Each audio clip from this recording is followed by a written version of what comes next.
감사합니다. 오늘 말씀 본문을 같이 보도록 하겠습니다. 오늘 본문은 신약성경 누가복음 5장 1절에서 11절까지 말씀입니다. 저랑 같이 한 절씩 교독하겠습니다. 무리가 몰려와서 하나님의 말씀을 들을새 예수는 게네사렛 호숫가에 서서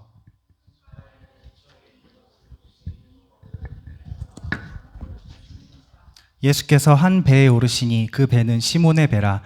육지에서 조금 떼기를 청하시고 앉으사 배에서 무리를 가르치시더니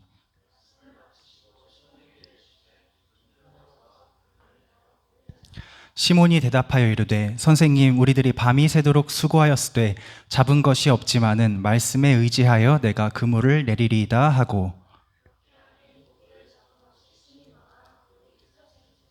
이에 다른 배에 있는 동무들에게 손짓하여 와서 도와달라 하니 그들이 와서 두 배의 채움에 잠기게 되었더라.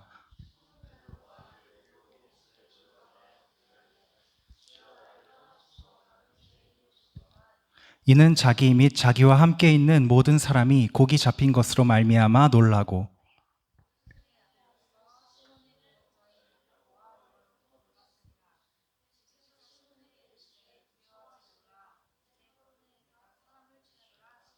같이 읽겠습니다. 그들이 배들을 육지에 대고 모든 것을 버려두고 예수를 따르니라. 아멘. 네. 여러분, 우리 2주 만에 중고등부 예배를 다시 드릴 수 있어서 너무 감사하고 너무 좋습니다. 저번 주까지 우리가 말씀 나눈 부분이 예수님께서 이제 공생애를 시작하시면서 제자들을 부르시는 장면을 우리가 보았습니다. 두 사람이 예수님께 부름을 받았습니다. 누군지 혹시 기억하시는 분 계시나요? 예수님께서 부르신 두 명의 제자 이야기를 우리가 저번 주에 살펴보았는데 기억나시는 분 있으세요? 제자 두 명이 누군지? 여러분, 제가 한 달 동안 하는 이 말씀, 설교 말씀도 우리 성경 퀴즈 그거예요. 범위입니다. 기억하세요. 창세기 열심히 읽고 있는 걸로 제가 알고 있는데 제가 드린 말씀들도 잘 기억해야 됩니다. 저번 주에 우리가 빌립과 나다나엘이라는 사람이 예수님께 부름 받는 장면을 확인을 했고요. 그 이야기를 잘 또 한번 읽어보시기 바랍니다. 왜 잘 읽어야 되는지는 노코멘트 하겠습니다. 빌립과 나다나엘 이야기 잘 읽어보세요. 자, 오늘은 베드로라는 제자를 부르시는 예수님, 그 장면을 우리가 살펴보려고 합니다.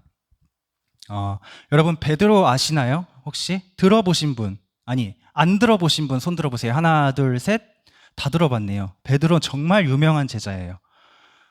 성경 속에 베드로와 관련된 에피소드들이 굉장히 많이 실려 있는데, 예를 들어서 무리를 이렇게 걷다가 빠진 이야기도 있고요. 예수님한테 이상한 소리 하다가 혼나는 이야기도 있고요. 그리고 우리가 잘 아는 예수님을 3번 부인하는 사건도 성경에 기록되어 있습니다. 이렇게 많은 일들이 있는데 사실 가장 중요하면서도 유명한 베드로에 관련된 일화는 이 이야기입니다. 우리 마태복음 16장 말씀을 잠깐 볼까요? 우리 한 목소리로, 교독해서 읽어보겠습니다. 이르시되 너희는 나를 누구라 하느냐?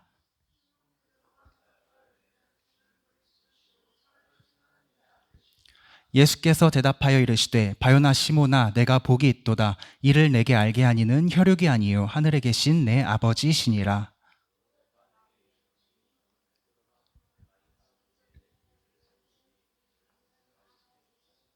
아멘. 이 일화가 베드로의 인생을 바꾼, 그리고 베드로라는 사람의 이 땅에서의 소명을 예수님께서 알게 해주시고 이루게 해주신 그 말씀이에요. 아주 유명한 말씀입니다. 여기 18절에 보면 너는 베드로라, 내가 이 반석 위에 내 교회를 세우리니 음부의 권세가 이기지 못하리라 라고 적혀 있어요. 여러분, 우리가 앉아있는 이 소명교회, 그리고 전산의 모교인 운서교회, 여기 이웃에 있는 모든 교회들과 우리가 7월에 곧 찾아갈 필리핀에 있는 교회들과 이 땅 위에 있는 사실상 모든 교회들이 이 베드로의 고백 위에 세워졌습니다. 베드로라는 이름은 반석이라는 뜻이에요. 예수님께서는 그의 12제자 중에서 베드로를 택하셔서 이 주는 그리스도시요 살아계신 하나님의 아들이십니다 라는 고백을 하게 하셨고, 이 고백 위에 교회를 세우셨습니다. 카톨릭에서는요, 우리 개신교 말고 카톨릭 교회들은요, 이 말씀을 문자 그대로 받아들였어요. 그래서 베드로가 죽은 다음에 그 시신 무덤 위에다가 교회를 세웠습니다. 그 교회가 바로 그 유명한 성 베드로 성당, 로마에 있는 세상에서 제일 큰 성당이 이 성당인데, 어쨌든 이렇게 모든 교회의 반석이 되었다, 베드로는. 베드로는 12제자 중에서 대장 노릇을 하는 사람이었고요. 예수님과 아주 가까이 붙어 다니던 수제자였습니다. 오늘날까지도 가장 유명하고 많이 거론되는 제자입니다. 그런데 오늘 우리가 살펴볼 장면은요, 이 베드로의 코 흘리기 시절, 아직 예수님을 모르던 시절, 예수님을 처음 만났을 때 그 어리벙벙하던 그 시절의 모습을 살펴보려고 합니다. 이 위대한 사도가 처음에 어떻게 예수님을 만나서 제자가 되었는가, 그 이야기를 볼 건데요. 여러분, 우리도 나중에 언젠가는 베드로처럼 믿음의 제자들이 될 거라고 저는 확신해요. 근데 아직 우린 그 과정, 그 초입에 있는 거라고 생각을 하는데, 저나 여러분이나. 여러분, 오늘 베드로 얘기를 들으면서 한번 나를 베드로에게 대입해서 한번 잘 이야기를 들어보세요. 내가 예수님의 제자가 되는 과정이다라고 생각을 하고 한번 들어보시기 바랍니다.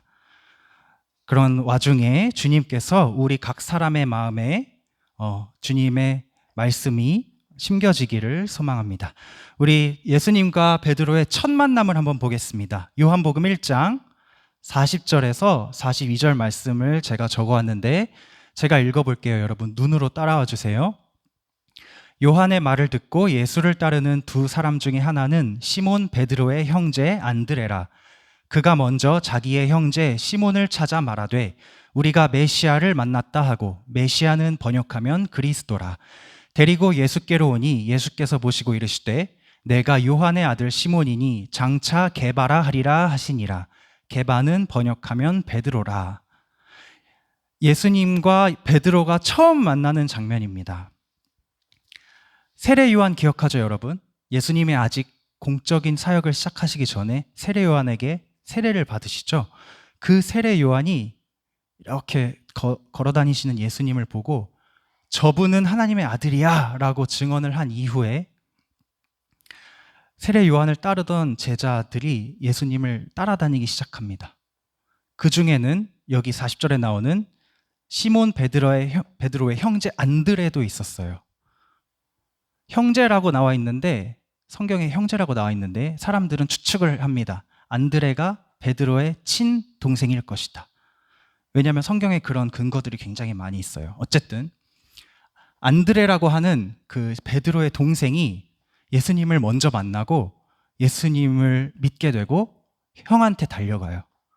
형, 내가 메시아를 만났어. 구원자를 만났어.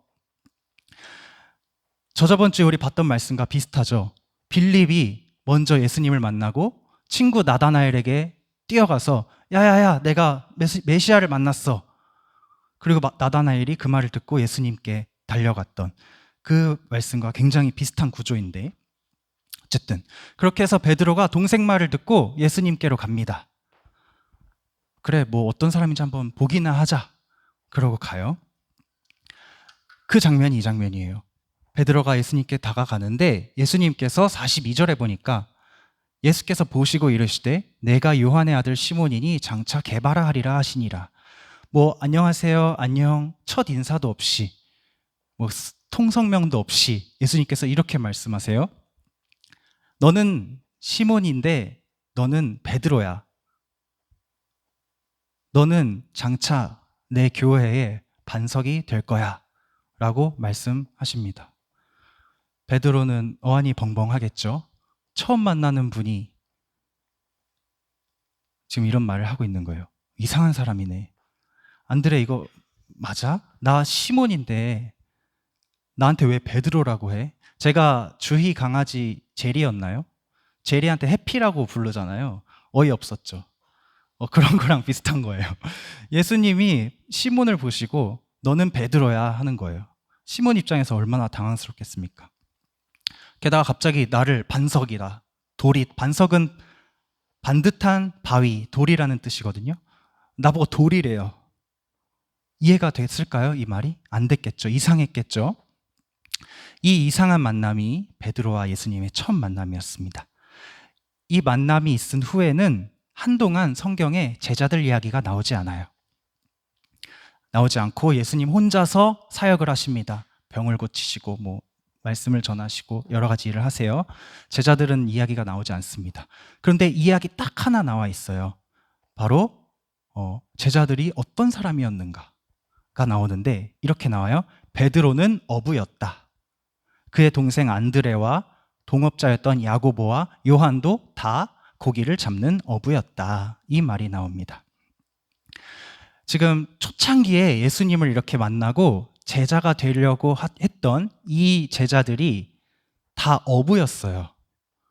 게네사렛 호수라고 하는 호수에서 고기를 잡는 어부였습니다. 제가 그 호수를 한번 보여드릴게요. 게네사렛 호수 이렇게 생겼습니다. 게네사렛 호수 이름이 3개나 있어요. 게네사렛 호수는 갈릴리 바다라고도 불리고 디베랴 바다라고도 불립니다. 남북 길이가 21km, 동서 길이 11km, 평균 수심 26m. 여러분, 호수가 뭔지 알죠? 호수와 바다의 차이를 알죠? 알죠? 모르는 사람 없죠? 호수는 이렇게 막혀 있는 물이죠. 고여 있는 물이죠. 따지고 보면. 바다는 전 세계의 바다는 하나잖아요. 엄청 큰 그런 물인데 이 게네사렛 호수는 바다라고 불렸어요. 왜냐? 사이즈가 호수의 사이즈가 아니에요. 앞에 가서 이렇게 보면은 수평선까지 쭉 이어져 있습니다. 우리가 잠실 가서 보는 석촌호수 이런 호수랑은 크기가 비교가 안 되는 엄청나게 큰 호수입니다. 여기에는 물고기가 굉장히 많았대요. 수자원이 풍부했대요. 옛날부터. 그래서 이 주변에는 고기를 잡는 어부들이 굉장히 많았습니다. 베드로와 그의 동업자들도 그런 사람들 중 한 명이었어요. 특히 베드로는 자기 배가 있었어요. 조금 살았나 봐요. 자기 배가 있어가지고 사람들을, 팀원들을 이렇게 모아서 그 배를 끌고 나가서 고기를 잡고 가져와서 팔고 이런 사람이었습니다. 왜 베드로가 처음부터 제자 공동체의 대장 노릇을 했는지 잘 알겠죠? 원래 대장이었어요. 어부 대장.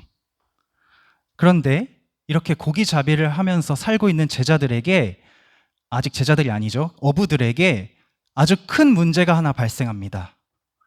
어떤 문제가 발생하냐? 여기 보면 디베랴 바다라는 이름이 있죠. 디베랴 바다라는 이 이름은 왜 붙게 되었냐면 이제 로마 제국이 유대 땅을 지배하고 억압하는 시대가 되면서 헤롯 안티파스라는 왕이 이 게네사렛 호숫가에 도시를 세워요. 로마의 도시를. 그리고 이곳의 이름을 디베랴라고 자기 마음대로 바꿔버립니다. 그리고 공장을 세워요. 어떤 공장을 세우냐? 이 바다에서 나는 고기들을 소금에 절여서 바다 건너로 수출하는 그런 공장을 세워요. 거기서 떼돈을 벌기 시작합니다. 수자원이 풍부하다고 했죠? 이걸 다 팔아서 돈을 벌기 시작하는데, 그러면 어부들도 부자가 됐느냐? 아니에요. 이 디베랴 바다에서 나는 이 고기들을 어부들이 잡아오면 로마의 관리들이 이 고기를 아주 싼 값에 강제로 사들여서 그거를 팔아서 이익을 남기는 그런 아주 나쁜 장사를 합니다. 그런 역사가 있다 보니 이 게네사렛 호수, 갈릴리 바다 주변에 있는 어부들이 처음에는 먹고 살만 했는데 이제는 너무너무나 가난하고 어려운 상황에 놓이기 시작했어요. 고기를 아무리 많이 잡아도 로마가 다 싼 값에 가져가 버리니까 그냥 하루 벌어서 하루 사는 바다 위에 일용직 노동자처럼 살아가는 그런 신세가 되었습니다. 게다가 베드로는 배가 있잖아요. 로마가 배에는 또 따로 세금을 붙였어요. 배를 갖고 있으니까. 배를 가지고 있는 사람에게 또 세금을 붙였기 때문에 베드로는 더 어려운 상황에 놓이게 됩니다. 그래서 여러분 역사책에 보면요, 실제로 이 시기에는요, 갈릴리 바다에 사는 유대 사람들이 자기 배를 일부러 구멍을 내가지고 바다 밑으로 가라앉혔대요. 자기 배를. 대놓고 하면은 로마에게 이제 걸리면 벌을 받으니까 밤에 몰래 바닷가에 가서 배에다 자기 배에 구멍을 내서 바다 밑으로 가라앉혔대요. 아주 씁쓸한 역사입니다. 그런데 베드로는요, 이렇게 할 수도 없었어요. 왜냐하면 베드로에게 가족이 많이 있었거든요. 먹여 살려야 되는 가족들이 있었어요. 장모님도 모시고 있었고, 동생 안드레도 여기 고기잡이에 붙어 있고, 그리고 자기가 모아둔 책임져야 할 선원들이 있잖아요. 자신이 책임감이 있는 팀장의 자리에 있었기 때문에 세금 뗄 거 떼고 바칠 거 다 바쳐도 남을 만큼 고기를 어떻게든 많이 잡아야 하는 그런 상황에 있었습니다. 베드로는요. 이제 와서 고기잡이가 아닌 다른 일을 시작할 수도 없었어요. 왜냐하면 평생 해온 일이 이 고기잡이였고 할 줄 아는 게 이거밖에 없었거든요. 이런 상황 속에서 베드로가 예수님을 처음 만난 겁니다. 처음 만났는데 주님께서 너는 시몬이 아니라 베드로야, 반석이야, 이상한 말을 하시는 분을 지금 만난 거예요. 베드로는 그 말이 귀에 들어왔을까요? 지금 고기잡이 하느라 바빠 죽겠는데 너는 장차 반석이 될 것이다, 이런 말이 귀에 들어왔을까요? 아마 안 들어왔을 것 같아요. 그런데 베드로의 가족과 친구들은 이상하게 다 예수님을 막 찬양하고 너무 좋아해서 따라다니고, 와, 저분은 정말 놀랍고 특별하다, 저분은 메시아야, 법석을 떠니까 베드로의 마음에 갈등이 생기기 시작합니다. 그 갈등이 가장 심각해지는 계기가 있는데 우리 요한복음 2장 말씀을 잠깐 볼까요? 요한복음 2장 말씀. 예수님께서 갈릴리 가나라는 곳에 결혼식에, 혼인잔치에 초대를 받으셔서 가게 됩니다. 그리고 예수님을 아직 따르는 건 아니고 예수님에게 관심을 가지고 쫓아다니기 시작한 이 베드로와 요한과 안드레, 이런 제자들도 함께 그 혼인잔치에 참석을 합니다. 거기서 무슨 일이 벌어지냐? 여러분 잘 알고 있지만 우리 한 번 더 읽어볼게요. 1절부터 교독하겠습니다. 사흘째 되던 날 갈릴리 가나에 혼례가 있어 예수의 어머니도 거기 계시고, 포도주가 떨어진지라 예수의 어머니가 예수에게 이르되 저들에게 포도주가 없다 하니,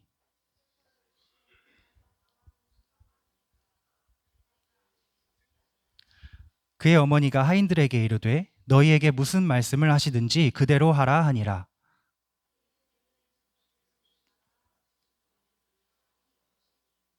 예수께서 그들에게 이르시되 항아리에 물을 채우라 하신즉 아기까지 채우니,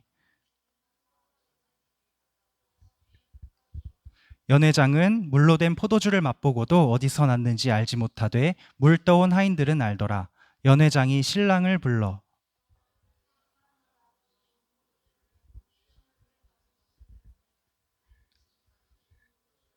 같이 읽겠습니다. 예수께서 이 첫 표적을 갈릴리 가나에서 행하여 그의 영광을 나타내심에 제자들이 그를 믿으니라. 아멘. 우리가 잘 아는 물이 포도주가 되는 기적입니다. 혼인잔치에 꼭 있어야 하는 게 이 문화에서는 포도주예요. 포도주는 기쁨을 상징하는 음료이죠. 포도주가 떨어집니다. 대참사예요, 이거는.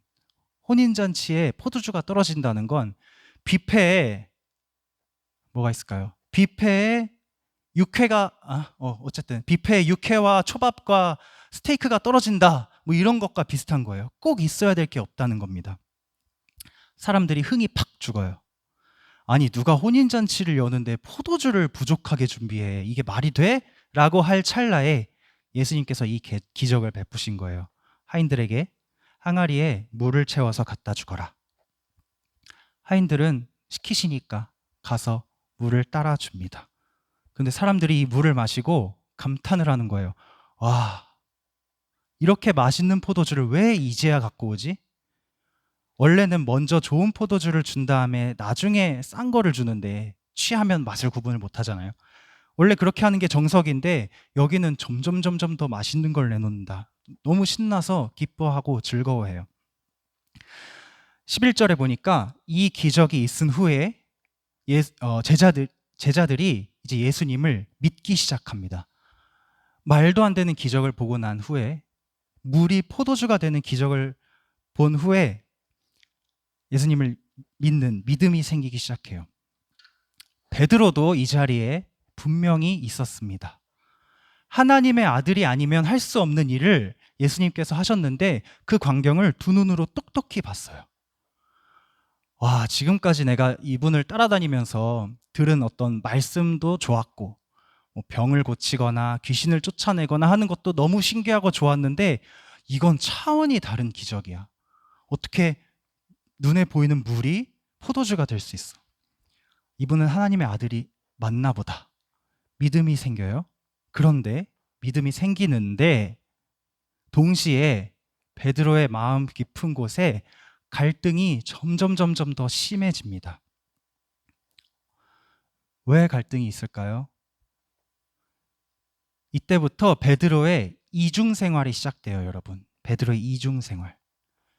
낮에는 예수님을 따라다니면서 말씀 듣고 은혜 받고 기적도 보고 감탄하고 귀신도 쫓아내는 걸 보고 병 고치는 거 보고 하면서 막 감동의 눈물도 흘리면서 예수님을 쫓아다니는데 해가 지고 밤이 되면 다시 터벅터벅 바닷가로 걸어갈 수밖에 없는 이중 생활이 시작돼요. 왜 바닷가로 가죠?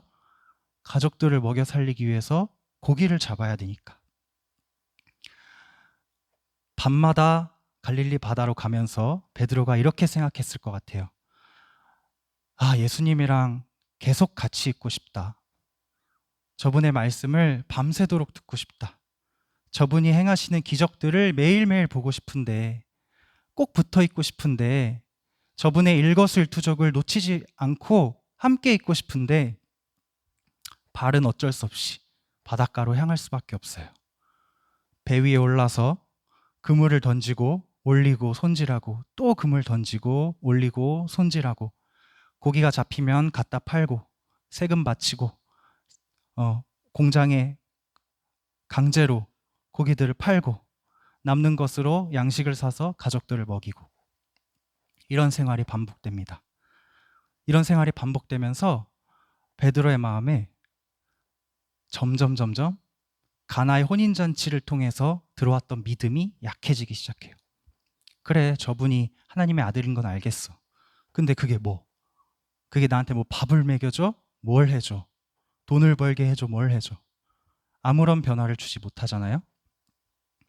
그렇게 믿음과 삶 사이에서 베드로는 괴로워하다가 결국에는 아주 합리적이고 당연한 선택을 합니다. 현실을 선택했습니다. 우리 오늘 본문, 아까 같이 읽은 누가복음 5장 말씀을 다시 한번 볼까요? 다시 보니까 이 본문은요, 여러분, 우리가 읽은 이 본문은 가나의 혼인잔치 이후에 꽤 시간이 지난 후의 이야기예요. 가나의 혼인잔치 이후에 꽤 많은 시간과 사건이 일어난 뒤의 이야기입니다.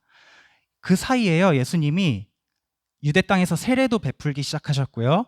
회당에서 가르치시다가 사람들한테 맞아 죽을 뻔도 하시고요. 말씀으로 멀리 있는 환자를 고치는 기적도 베푸셨고요. 회당에 있는 귀신도 쫓아내셨어요. 베드로는 이 일들을 눈앞에서 다 봤습니다. 예수님께서 하시는 모든 사역을 다 봤어요. 그런데도 지금 뭐라고 말씀합니까? 호숫가에 배 두 척이 있는 것을 보시니 어부들은 배에서 나와서 그물을 씻는지라. 여러분, 그물을 씻는다는 말은요, 그물을 왜 씻나요? 어차피 물에 담글 건데 왜 그물을 씻죠? 그물에 걸려있는 뭐 해초나 풀이나 이런 쓰레기나 이런 것들을 다 걷어내야 또 그물을 던져서 고기를 잡을 수 있기 때문에 그물을 씻는 거거든요. 즉 베드로는 또 고기 잡으러 나갈 준비를 하고 있었다라는 뜻이에요. 어부의 삶을 계속해서 살고 있었다라는 뜻입니다. 출항 준비를 하고 있었다. 즉 믿음과 삶 사이에서 현실을 택하고 예수님을 잊은 채 다시 생업의 현장으로 돌아간 베드로의 모습을 그리고 있는 겁니다. 그런데 그 현장에 예수님께서 예고 없이 찾아오세요. 베드로가 그물을 씻고 있는 그 삶의 현장에 들이닥치십니다. 두 사람은 처음 보는 사이가 아니죠. 잘 알고 있죠. 약간 애매하긴 하지만 어쨌든 제자와 선생님의 관계입니다. 근데 좀 어색했을 것 같아요. 베드로 입장에서는. 그래서 그런지 예수님께서 그 마음을 아셨는지 먼저 베드로에게 말을 거십니다. 부탁을 하세요. 시몬아, 배를 잠깐 좀 띄워줄 수 있겠니? 베드로가 네 선생님 하고 배를 바다에 띄웁니다. 그 예수님이 그 배에 앉으시더니 설교를 시작하세요. 설교를 시작하니까 사람들이 막 몰려옵니다. 베드로도 사람들 사이에 섞여서 맨 앞에 앉아서 예수님 말씀을 듣습니다. 기분이 좀 이상했을 것 같아요. 그동안 예수님 말씀을 몇 번 듣기는 했지만 이렇게 내가 고기 잡는 배 위에 올라가셔서 말씀을 하시니까 좀 어색하기도 하고 좀 좋기도 하고 느낌이 묘하지 않았을까 싶어요. 내가 맨날 예수님과 고기잡이 사이에서 갈등하다가 결국 돌아오는 곳이 저 배 위인데 선생님이 저 위에서 말씀을 전하시네. 오늘따라 저 배가 조금 쓸모 있어 보이긴 하네. 이런 생각이 들지 않았을까 싶어요. 예수님께서 말씀을 다 마치시고요. 곧바로 베드로를 불러서 이상한 명령을 하나 하십니다. 4절에 보니까 말씀을 마치시고 시몬에게 이르시되 깊은 데로 가서 그물을 내려 고기를 잡으라. 여러분, 베드로는요 평생 고기잡이를 이 바다에서 고기를 잡은 베테랑 어부입니다. 근데 그런 베드로가 밤새 한 마리의 고기도 잡지 못했어요. 근데 어부의 일은 경험도 못 해본 예수님께서 저기 깊은 데로 가서 고기를 잡아와라 하세요. 어이가 없었겠지만 시몬이 예수님의 말씀을 듣고 뭐 감동을 받아서 그랬는지 왜 그랬는지 모르겠지만 순종하는 마음으로 이렇게 말합니다.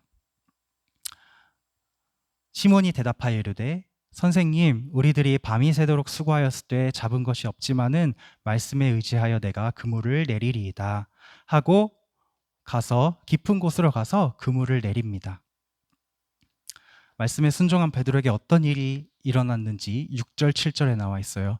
우리 같이 한번 읽어볼까요? 6절, 7절 시작. 그렇게 하니 고기를 잡은 것이 심이 많아 그물이 찢어지는지라. 이에 다른 배에 있는 동무들에게 손짓하여 와서 도와달라 하니 그들이 와서 두 배의 채움에 잠기게 되었더라. 밤새 한 마리도 잡지 못했던 고기가 어디에 있었는지 여기 몰려 있었던 것 같아요. 예수님께서 그물을 내리라 하신 그곳에서 그물을 내렸더니 배가 잠길 정도로 많은 물고기가 잡히는 거예요. 안드레와 또 동업자들이 막 신나서 그물을 올립니다. 그물을 올려서 잡힌 고기를 배 위에 놓고 손질하기 시작해요. 그리고 베드로가 그 광경을 봅니다. 배가 가라앉을 만큼, 그물이 찢어질 만큼 넘치게 잡힌 고기들이 배 위에 포덕포덕거리는 것을 보면서 베드로가 예수님 앞에 와서 넙죽 엎드립니다. 주여 나를 떠나소서 나는 죄인이로소이다. 이게 무슨 뜻이냐면요. 주님, 저는 말 못할 죄인입니다.